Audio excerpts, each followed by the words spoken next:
So we had questions discussing some of the other factors that go into spawners. So for example, Tencent, they managed to actually, despite the Chinese government having a lot of antitrust policies, they did manage in some of their departments to have a monopoly. Tencent's music had exclusive licensing agreements. Now the Chinese government is really cracking down on those.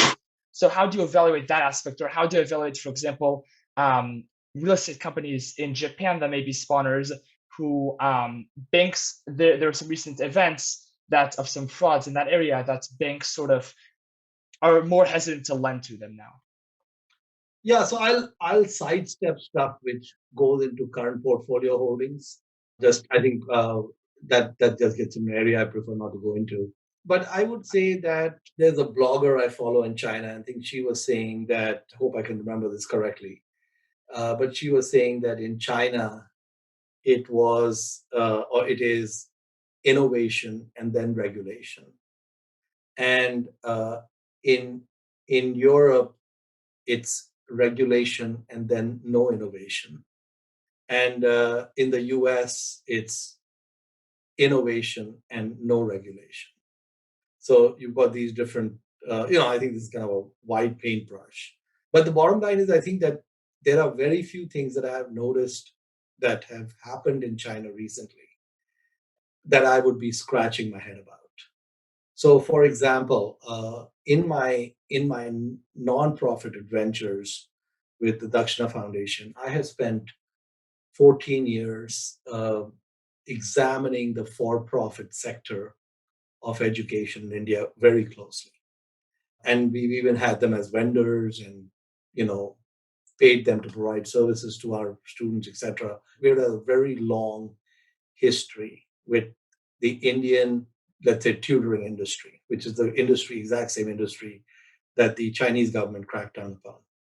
The Indian government also is extremely upset at this industry. And from my point of view, rightfully so. And I don't think of the players in that industry by any stretch of the imagination as being high quality. I think they're, I would say, ruthless capitalists. And so if you just and I'm going to use that as example to just go to the others. If you have a situation where a set of universities or university has 10,000 seats, and there are 1 million people aspiring to get those seats, which is somewhat similar to the situation with the IITs in India. The 10, 15,000 seats and north of half a million to a million kids interested in those seats. There's a basic problem of a large number of students interested in a very small number of seats. Anytime you have that situation, capitalism is going to lead to enterprises that come up with trying to find ways where they'll say that if you give me X, I can increase your odds of getting that seat. And in an unregulated world, that type of capitalist endeavor is going to go bananas, which it did in China. So, what ended up happening in China is that every Chinese parent wants their kids to go to the best schools. And all these for-profit education companies come up and say, look, if you want to go to Peking University or Tsinghua, whatever, we are the toll bridge that you have to pass through. And the toll bridge has two costs. It has a dollar or RMB cost, and it has a lot of effort cost.